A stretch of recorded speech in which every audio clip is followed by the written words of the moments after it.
Mwibaze namwe ko kugeza ubu ngubu abahanga bakomeye ku isi mu buvuzi ku rwego rwa dogiteri batarabona ibintu kimwe ku cyorezo cya COVID-19.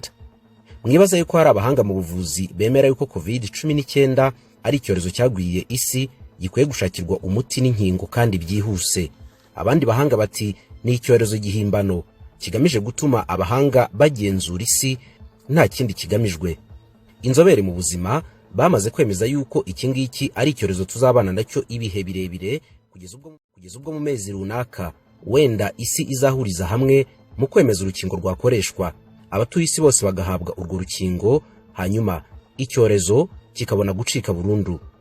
Iyi ngingo nayo ikongera igateza amacakubiri mu bahanga mu by'ubuvuzi, nyamara twebwe rubanda twigaramiye. Gusa iyo babivuga kenshi hari igihe birangira bimwe tubimenye, nubwo wenda bimwe byavugirwa mu bwiru.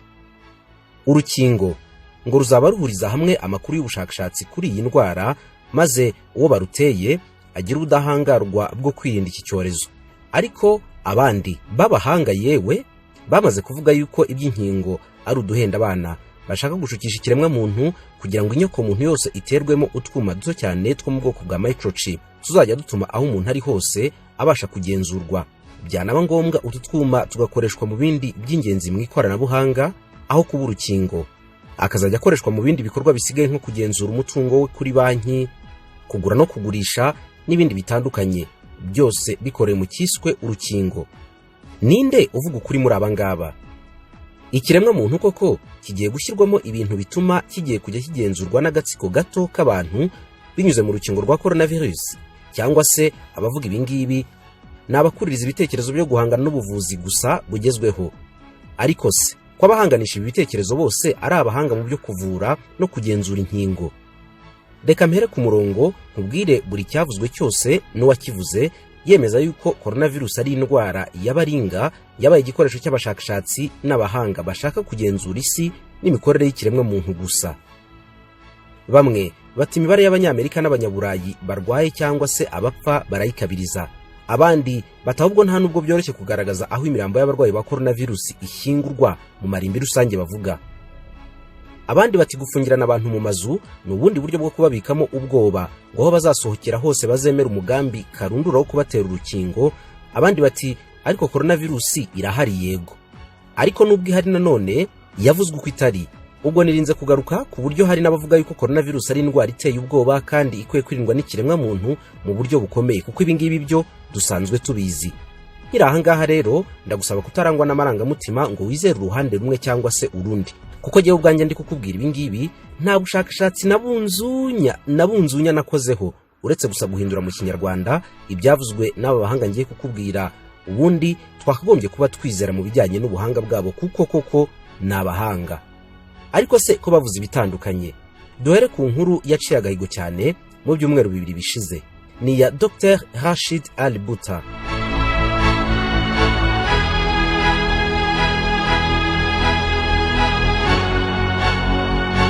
Ni umuganga w'umunyamerika w'inzobere cyane mu buhanga bw'imikorere y'inzungano, umuhanga mu ndwara zishegesha ubwirinzi bw'ikiremwa muntu n'indwara zishingiye ku burozi. Uyu ngo yaherutse gukora ibiganiro bibiri byaciye ku rubuga rwa YouTube bica igikuba, avuga yuko icyorezo cya COVID-19 ari icyorezo gipapirano kitigeze gihitana abantu nk'uko itangazamakuru ribyamamaza. Yavuze yuko ahereye muri Amerika aho ari imibare y'abantu bivugwa yuko bishwe n'indwara ya COVID-19 ari ikinyoma cyambaye ubusa. Agaragaza yuko umubare w'abantu bapfaga muri Amerika buri mwaka bishwe n'ibintu bitandukanye n'ubundi utigeze uhinduka. OMS nayo ahubwo akayishinja gufata icyorezo cyahimbwe mu nyungu z'abakire n'agatsiko runaka k'abashakashatsi ikagitsindagira mu bantu, yarangiza ikagishimangira ibinyoma bigamije gufungirana rubanda mu mazu. Nyamara ngo ikigamijwe na OMS izi neza ari ugushaka gukoresha icyorezo ngo abantu bazaterwe inkingo zizatuma umuntu wese aho ari abasha kugenzurwa. Buta ari mu kiganiro n'umunyamakuru wa Next News Network yavuze yuko impamvu za leta zasabwe kuzamura umubare w'abantu bapfuye ari ukugira ngo ubwoba bwinshi bugume butahe mu bantu, maze mu gihe urukingo ruzaba rugeze mu baturage isi yose izasiganwe ijya kwiteza inkingo. Yavuze yuko Leta Zunze Ubumwe za Amerika ariyo yakoze virusi muri 2015 maze iyiha Ubushinwa ngo bujye gukomeza kuyikoraho ubushakashatsi kugeza ivuye muri laboratoire mu buryo atasobanuye neza iyogoza ikiremwa muntu ku isi.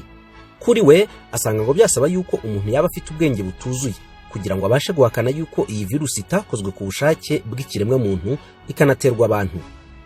Ati nubwo waba utarize udafite amashuri ahambaye ariko ubwonko bwawe bushobora gutekereza neza.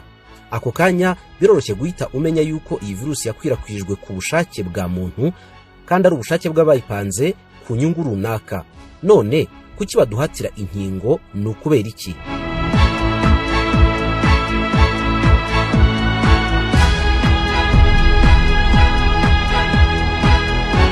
Mu kiganiro cye ngo byose byabanje kugirwamo uruhare n'ikigo cy'abanyamerika gishinzwe ubuzima National Institute of Health, maze ngo uwitwa Dr. Anthony Fauci abiha umugisha virusi ihererekanywa ku mpande zombi hagati ya Amerika n'Ubushinwa ku bushake. Ngo bagiye kujya kuyigerageza mu bundi bushakashatsi kugeza ubwo bayirekuraga igakwirakwira mu bantu. Kuri iyi ngingo Dr. Buta avuga yuko Ubushinwa bwanishyuwe amafaranga menshi kugira ngo bagume kuyigerageza bazanayishyire hanze. Yaragize ati ndanenga abaganga bagenzi banjye bose bazi neza ukuri kuri iyi virusi, bazi neza yuko ibiri kuba ari ikinamico, nyamara bakanga gutangaza ukuri ku byerekeye coronavirus kubera yuko bamaze guterwa ubwoba bakabwirwa yuko nibaramuka babivuze impapuro zabo z'ubuvuzi zizateshwa agaciro abandi bakicwa. Ati ntabwo bashaka kuvugisha ukuri kandi bazi neza yuko ibyo barimo bahisha ari igisasu karahabutaka. Gusa ni ikimwaro gikomeye ku muntu wari wese wize ubuvuzi akabuminuza akaba arimo agendera kuri iki kinyoma. Ibi yavuze byaje bikurikira ikindi kiganiro yari yakoze nabwo avuga ibyenda gusa nibi, avuga yuko ababajwe cyane n'uburyo za leta ziri ku isi zirimo zibeshya imibare y'abapfuye n'abarwayi. Ariko iki kiganiro cyo cyaje gusibwa na YouTube ubwayo.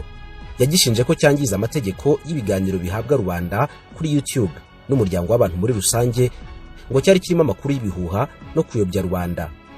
Iki kiganiro cya mbere cyasibwe kuri YouTube cyari kimaze kurebwa n'abantu barenga miliyoni 7. Muri iki kiganiro yanengaga gahunda nyinshi cyane zijyanye n'ubwirinzi bwa COVID-19, harimo nkaho yanengaga za leta kugumisha abantu mu mazu.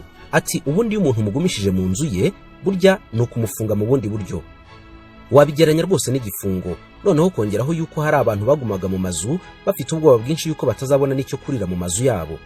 Ati ubwoba bwari bwinshi kandi bwinshi cyane, atari kubashonje gusa ahubwo n'abantu bafungiye mu mazu yabo ubwabo batangiye kwiremarema mu ubwoba utaza ahantu buvuye.